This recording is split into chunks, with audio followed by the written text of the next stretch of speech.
6.4 का question number 1 find out करेंगे। Find the value of the following trigonometric ratio without using the calculator. Calculator के बगैर आपने table use करके find out करनी है।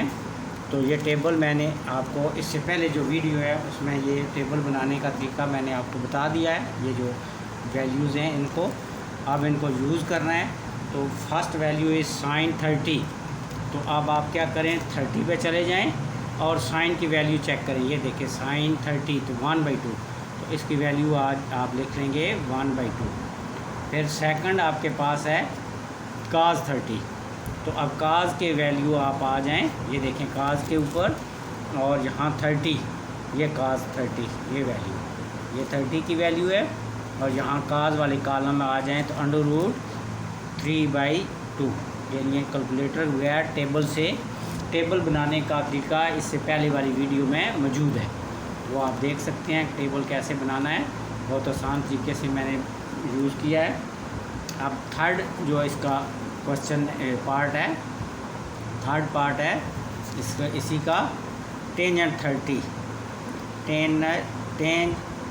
30 तो अब ऐसा करें कि टेंजेंट, ये टेंजेंट 30 पे आ जाए। तो ये देखें ये पहले जो है ये 30, ये 30 डिग्री और टेंजेंट ये टेंजेंट वाले 1/√3।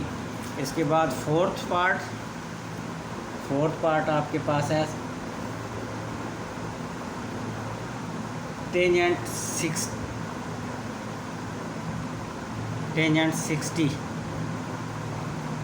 तो टेंज में आ जाए और 60 के ऊपर, ये देखिए ये टेंजेंट है, ये वाला ये टेंज वाला आगे आते जाएं और 60 की वैल्यू, ये टेंजेंट ये 60 को, ये साइन की वैल्यू, ये काज की वैल्यू, ये तो पहले लिखिए ना वैल्यू, ये पहले साइन की वैल्यू फिर काज की वैल्यू और लास्ट में टेंजेंट की वैल्यू। तो टेंजेंट 60 = √3।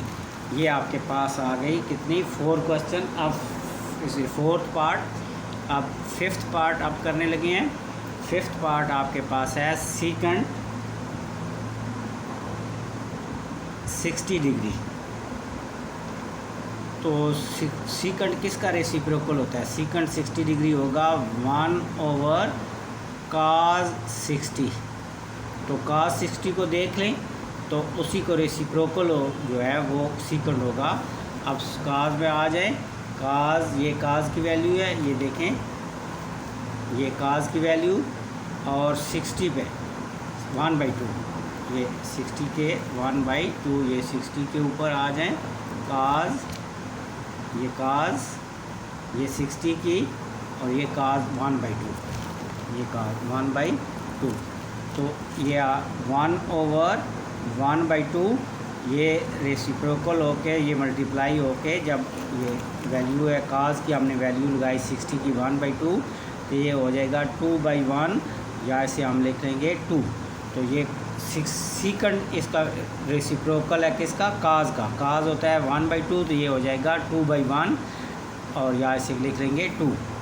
अब सिक्स पार्ट है आपके पास काज π/3। अब π/3 कौन सी वैल्यू होती है? पाई की 180/3। तो इसका मकसद है काज 60। तो ये काज है और यहाँ पर आप ये काज की वैल्यू आप जाएं 0, ये 30, ये 45 और ये आपके पास 60, ये काज π/3 ये देख लें। तो ये आपके पास कितनी आ जाएगी? ये आ जाएगा 1/2। काज π/3 1/2, ये आपके पास वैल्यू आ गई काज π/3 की 1/2। अब 7 हमारे पास है जी काट 60। तो काट किसका रेसिप्रोकल होता है? टेंजेंट का। इसका मकसद है 1/टेंजेंट 60। अब आप टेंजेंट ये 60 पे आ जाएं, ये 60 की वैल्यू, ये पहली साइन की, ये काज की और ये टेंजेंट की। तो ये 1/टेंजेंट की वैल्यू लगा दें 1/√3 3, तो ये वैल्यू आज किसकी बन जाएगी, ये बन जाएगी cot 60 की 1/√3। टेंजेंट की होती है √3, तो cot की होगी 1/√3। नाउ एट्थ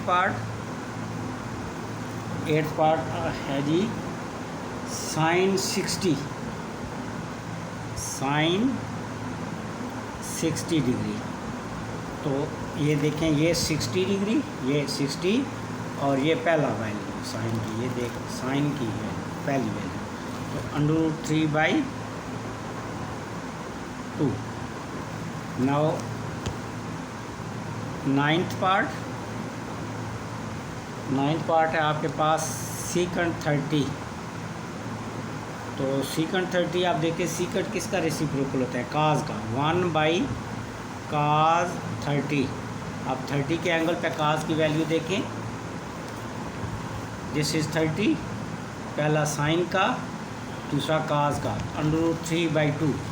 तो ये cos की वैल्यू लगाई √3/2, तो ये आ जाएगा 2/√3। cos 30 होता है √3/2, secant होगा 2/√3। अब 10 नंबर है cosecant 30 डिग्री। अब cosecant किसका रेसिप्रोकल है, साइन का। तो आप डायरेक्ट भी लिख सकते हैं उलट इसका साइन का, लेकिन आप यहाँ पर लिख लें sin 30 1/sin 30। अब 30 पे आ जाए, ये 30 की वैल्यू है, ये 30 के एंगल्स की वैल्यू है 30, पहली वैल्यू साइन किया तो 1/2, तो ये आपके पास 1/2 और ये ऊपर जाके मल्टीप्लाई हो गया 1 के साथ, ये आपके पास आ गया 2। तो cosecant 30 फिर आपके पास आ गया, वैल्यू कितनी आ गई 2। अब 11th पार्ट आपके पास है जी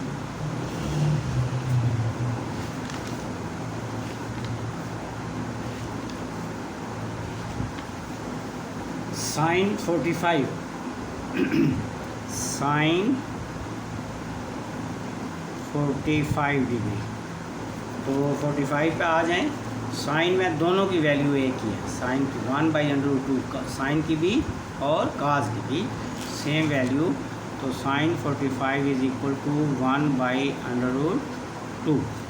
नाउ 12th वैल्यू, 12th है जी आपके पास cos π/4। अब π/4 से क्या मुराद है, π/4 है 45, यानी पाई आप देखें तो 2π जो होते हैं वो होते हैं 360 डिग्री के इक्वल, ये आपको पता है 360 के डिग्री के इक्वल। और पाई होगा किसके इक्वल, पाई होगा आपके पास, पाई होता है 180। तो जब दोनों तरफ 4 से डिवाइड करें तो π/4 आपके पास आएगा 45 डिग्री। तो यहाँ पर आपने, मैंने लिखा भी हुआ है, ये देखें π/4 की वैल्यू। और आपने cos की फाइंड आउट करनी है, तो cos पहला आ गया साइन की वैल्यू, फिर cos की, साइन और cos दोनों की मैंने बताया है कि 45 पे एंगल पे सेम है, तो ये आ जाएगा 1/√2, 1/√cos 45 या cos 45 या cos π/5 सेम वैल्यू। तो ये आपके पास दोनों की सेम वैल्यू आएगी 1/√2। तो ये क्वेश्चन भी आपका कंप्लीट है।